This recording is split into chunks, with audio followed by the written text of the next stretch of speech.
मुस्लिम महिलाओं को ट्रिपल तलाक से आजादी दिलवा करके उनका उत्थान करने वाले, उनका भला चाहने वाले, जो छाती पीटने वाले लोग हैं, वो आज कहां है? एक मुस्लिम महिला मंदिर में चली गई तो इतना बुरा लग गया वहां के लोगों का कि 1000 लीटर गंगा जल मंगवा करके हरिद्वार से उस मंदिर का शुद्धिकरण किया गया। मतलब आप महिलाओं के लिए, मुस्लिम महिलाओं के लिए कि वो बुर्का छोड़ दें, वो आगे आए, मुस्लिम महिलाओं के साथ में अत्याचार हो रहा है, ये हो रहा है, वो हो रहा है, इसके नाम पर तमाम तरीके की राजनीति करने वाले लोग वो इस बात पर बोल पाएंगे क्या कि आज क्यों आखिरकार एक मुस्लिम महिला अगर मंदिर चली जाती है तो आपको इतना करंट क्यों लगने लगता है, इतना डर क्यों लगने लगता है, या आपका वो मंदिर इतना शुद्ध कैसे हो जाता है? पहला सवाल। दूसरा सवाल कि एक मुस्लिम महिला वो मंदिर चली गई तो फतवे जारी होने लगे कि वो मुस्लिम महिला फिर से तौबा करे, तौबा करके फिर से इस्लाम कबूल करे। ये तमाम तरह की बातें, धार्मिक बातें जो है वो दूसरी तरफ से भी निकल करके सामने आई। अब सवाल यह है कि फारूक अब्दुल्ला जब जाते हैं अलग अलग कार्यक्रमों में तो पता है आपको, फारूक अब्दुल्ला खुल करके भजन गाते हैं। और फारूक अब्दुल्ला ही केवल नहीं, मैंने राजनीतिक तौर पर उनका एक नाम लिया है, तो फारूक अब्दुल्ला के खिलाफ तो कभी कोई फतवा जारी नहीं करता है कि वो क्यों राम की स्तुति कर रहे हैं, क्यों राम का जो है गुणगान कर रहे हैं, क्यों राम का भजन कर रहे हैं। और केवल यहां पर फारूक अब्दुल्ला की या ये मुस्लिम महिला की, जिसका मैं आगे आपको जिक्र पूरा बताने वाला हूं, इनकी बात क्यों की जाए? देश में एक बहुत बड़ा तबका ऐसा है जो धर्म के क्षेत्र में बड़े काम कर रहा है और वो अलग अलग धर्मों से है। कोई हिंदू है लेकिन मुस्लिम धर्म के लिए बड़ा काम करता है, कोई मुस्लिम है लेकिन हिंदू धर्म के लिए बड़ा काम करता है। वहां पर कोई फतवा जारी नहीं होता है। लेकिन यहां पर क्यों? सवाल दोनों तरफ से होगा और जिनको बुरा लगे उनको बुरा लगे, लेकिन मैं इस मुद्दे पर जरा समझना चाहता हूं और आपसे पूछना भी चाहता हूं कि आखिरकार यहां पर कौन सही है और कौन गलत है। इरफान सोलंकी कानपुर के सीसामऊ सीट से विधायक थे समाजवादी पार्टी के, उनको सजा हो गई। सजा के कारण उनकी सीट खाली हो गई। वहां पर उपचुनाव हो रहा है और उस उपचुनाव में उनकी पत्नी नसीम सोलंकी को समाजवादी पार्टी ने उम्मीदवार बनाया है। नसीम सोलंकी के लिए अखिलेश यादव भी प्रचार करने के लिए पहुंचेंगे और अमेठी से किशोरीलाल शर्मा जिन्होंने स्मृति ईरानी को हराया था, कांग्रेस के कद्दावर नेता हो गए आजकल, वो भी पहुंचेंगे। पूरी ताकत जो है वो इंडिया गठबंधन ने लगाई कि यहां पर नसीम सोलंकी को जिताया जाए। लेकिन एक इस बीच में बड़ा भारी जो है वो हंगामा खड़ा हो गया। किस बात को लेकर के? ये तस्वीर आप देखिए। नसीम सोलंकी जो है वो शिवजी के मंदिर में चली जाती हैं, वहां जाकर के जल चढ़ाती हैं, वहां जाकर के दिया जलाती हैं। उन्होंने बताया कि मेरे जो समर्थक थे, मेरे समर्थकों ने कहा कि अगर आप यहां जाएंगी तो लोगों को ठीक लगेगा, अच्छा लगेगा, अगर आप यहां पर चलती हैं तो ठीक है। नसीम सोलंकी कह रही कि मैं सिर्फ इस बात के लिए चली गई कि मेरे जो चाहने वाले लोग हैं या समर्थक हैं या इरफान सोलंकी के जो चाहने वाले लोग हैं, और वो ये भी कह रही हैं कि जिस मंदिर में वो गई उस मंदिर में 50 लाख रुपए का काम इरफान सोलंकी ने पहले भी कराया, तब किसी ने फतवा जारी नहीं किया। तो वहां पर वो चली जाती है तो उसके बाद में हंगामा खड़ा हो जाता है। अब जरा ये दूसरी तस्वीरें देखिए। ये तस्वीरें हैं मंदिर के शुद्धिकरण की।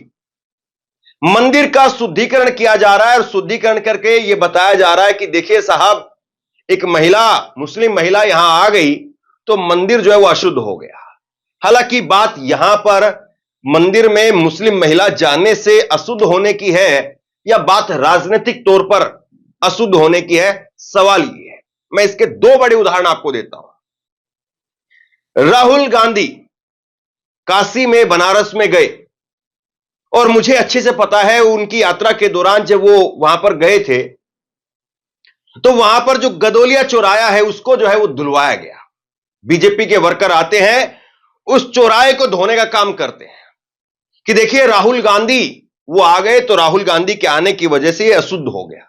जबकि राहुल गांधी वो ब्राह्मण जाति से जो है वो संबंध रखते हैं, लेकिन राहुल गांधी के वहां पर जाने से मंदिर को धोया गया, वो मंदिर के बाहर का जो हिस्सा है उसको धोया गया। उसके बाद में एक और उदाहरण जो है वो अखिलेश यादव का है। अखिलेश यादव जो है वो कन्नौज में जाते हैं और वहां पर जैसे ही मंदिर से बाहर निकलते हैं फिर से उस मंदिर को धोया जाता है। और मंदिर में छोड़ दीजिए, अखिलेश यादव तो जब जो मुख्यमंत्री का आवास है उसको छोड़ करके आए तो वहां पर भी धुलवाया गया। तो सवाल अब इस बात का है कि ये किसी के कहीं पर जाने से कोई चीज अशुद्ध हो रही है या किसी के वहां पर जाने से किसी की राजनीति वो डगमगाने लगती है और इसीलिए कहीं लोगों के बीच में उनकी स्वीकार्यता बढ़ ना जाए, लोग उनको चाहने ना लगे, पसंद ना करने लगे, इसलिए उनको अछूत बना करके रखो। यह भी एक अपने आप में सवाल है। और इसके बाद में यह सवाल केवल सिर्फ एक तरफ से नहीं पूछे जाने चाहिए। मुझे लगता है कि जब हम ऐसी बात करें तो दोनों तरफ की जो है बात होनी चाहिए। दूसरी तरफ जो है वो एक मौलाना साहब आगे आ गए और मौलाना साहब आगे आकर के कहते हैं, तस्वीर देख लीजिए आप उनकी, उन्होंने वीडियो बाकायदा जारी कर दी।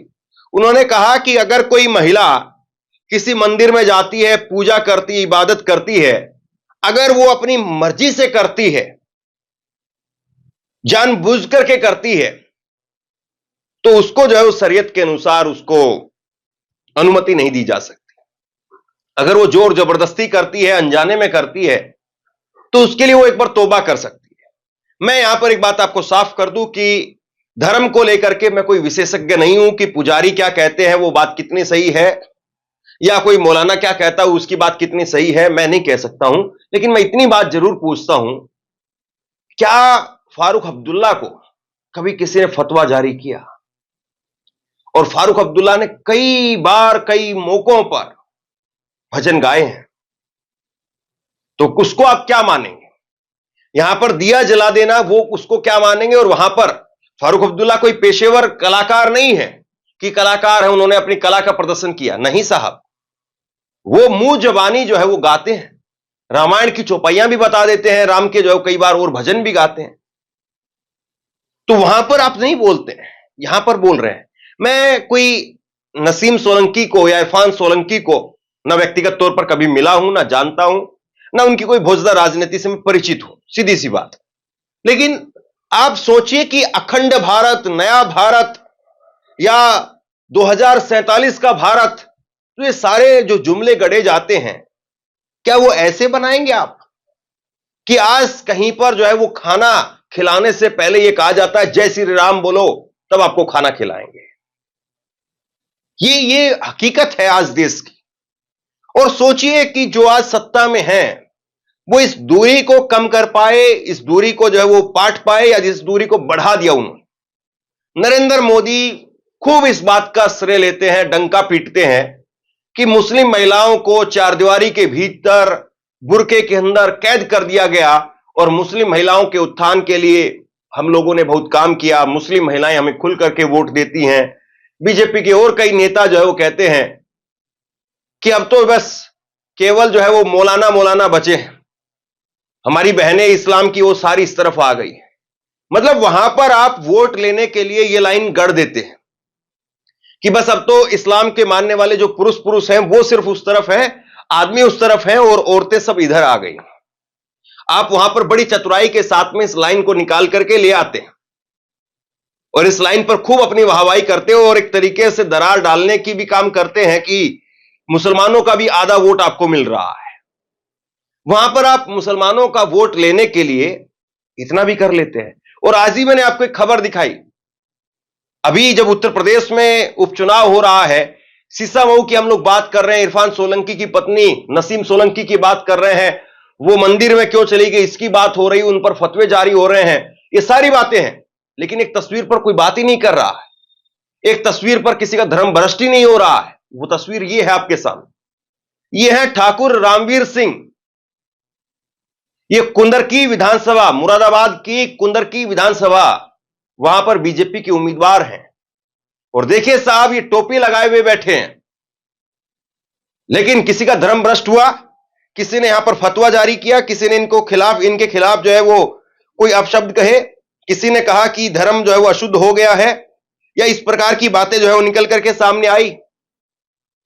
और यहां पर ठाकुर रामवीर सोलंकी वो भी इस बात को नहीं बोल पाएंगे कि बटेंगे तो कटेंगे का नारा देने वाले योगी आदित्यनाथ, उनके मुख्यमंत्री, उनकी बीजेपी के मुख्यमंत्री, वैसे वो पूरे प्रदेश के, लेकिन कायदे से उनकी जिम्मेदारी ज्यादा बनती है ना, कि आप वहां पर मुसलमानों के 60% वोट लेने के लिए जालीदार टोपी वो पहन लेते हैं, गमछा डाल लेते हैं, लेकिन जब वहां से नारे निकल करके आते हैं, बटेंगे तो कटेंगे, कपड़े देख करके पहचान लेते हैं, खाना खाना है तो जय श्री राम बोलो, जब ऐसी बात होती है तो ये इनके मुंह से एक शब्द निकलता है?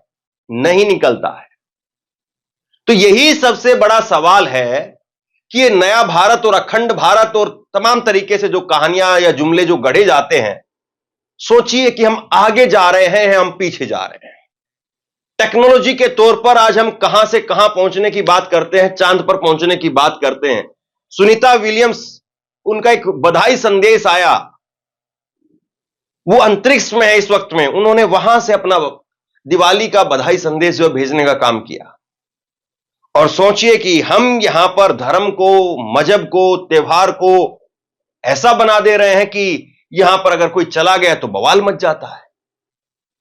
खैर, ये राजनीति है और राजनीति जितना ना कराए उतना कम है। इरफान सोलंकी, उनके कई बार वीडियो बहुत सामने आए, बहुत वायरल हुए। अब उनकी पत्नी मैदान में है। समाजवादी पार्टी कह रही कि ये परिवार पिछले 2 साल से दुखी है, परेशान है, और अपने दुख को कम करने के लिए अगर ये कहीं पर चले गए, किसी के साथ में खड़े हो गए, तो इसको इतना ज्यादा मुद्दा नहीं बनाया जाना चाहिए, इसको इतना ज्यादा तुल नहीं दिया जाना चाहिए। लेकिन सवाल यह है कि जिस प्रकार से धर्म की राजनीति को धार दी जा रही है, धर्म की राजनीति को धार देने के लिए जो नए नए मुद्दे गढ़े जा रहे हैं, क्या वाकई नसीम सोलंकी का यहां पर चुनाव में यही सबसे बड़ा मुद्दा बनेगा और यहीं पर ध्रुवीकरण हो गया है, जिसके बाद में वही हिंदू मुस्लिम एक तरफ हो जाएंगे? आप लोग बताइए। मैं फिर कहूंगा कि मैं धर्म के तौर पर कोई विशेषज्ञ नहीं हूं, ना मुझे कोई धर्म के बारे में बहुत ज्यादा ज्ञान है। मैं ये कहूं कि मुझे हिंदू धर्म के बारे में बहुत ज्ञान है, या किसी मुस्लिम धर्म के या किसी और दूसरे धर्म के बारे में मुझे कोई ज्ञान है। धर्म के तौर पर मेरी कोई एक्सपर्टीज नहीं। लेकिन सिर्फ एक सवाल ये कि क्या वाकई हम लोगों के अंदर इतना जो है वो कटुता आ गई है, इतनी एक दूसरे के प्रति नफरत जो है हमारे अंदर आ गई है कि हम किसी को अपनी सीढ़ियां चढ़ते हुए भी नहीं देख सकते हैं, उनको गले लगाना तो बहुत दूर की बात। और उसके बाद में आप देखिए कि किस प्रकार के ढोंग किए जाते हैं ट्रिपल तलाक और फला फला के नाम पर। बाकी आप लोग बताइए, आप इसको कैसे देखते हैं? नीचे कमेंट बॉक्स में अपनी राय लिख करके जरूर बताइए। इस वीडियो को शेयर कीजिए और इसी तरह की तमाम खबरों के लिए ऑनलाइन न्यूज इंडिया को सब्सक्राइब कीजिए। आपका बहुत बहुत धन्यवाद।